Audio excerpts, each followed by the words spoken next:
మేము 72 గంటలు దీక్ష చేస్తాం, మేమే అన్నం తినం, మేమే నీళ్లు తాగం, 72 గంటలు ఇక్కడ కూర్చుంటాం మా బీసీ బిడ్డల కోసం అంటే ప్రభుత్వం భయపడుతోంది, పర్మిషన్ ఇస్తలేదు.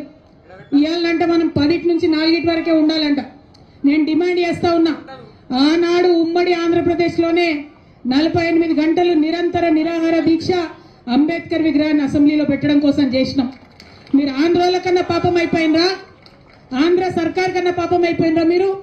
ఆనాడు ఉమ్మడి ఆంధ్రప్రదేశ్లో సమైక్యాంధ్ర పాలకులు కూడా పర్మిషన్ ఇచ్చింది.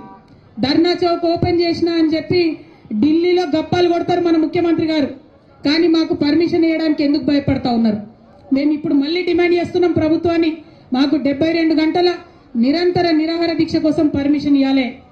हम दिन में भी यहीं पे बैठेंगे, रात में भी यहीं पे बैठेंगे, लेकिन जिद नहीं छोड़ेंगे, पानी नहीं पिएंगे, खाना नहीं खाएंगे जब तक बीसी का बिल नहीं लाएंगे.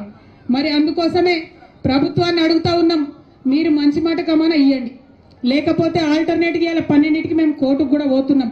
న్యాయస్థానం అన్నా మా న్యాయమైనటువంటి ఆకాంక్షకు మద్దతుగా నిలబడుతుందని చెప్పి మనస్ఫూర్తిగా మేము నమ్ముతా ఉన్నాం.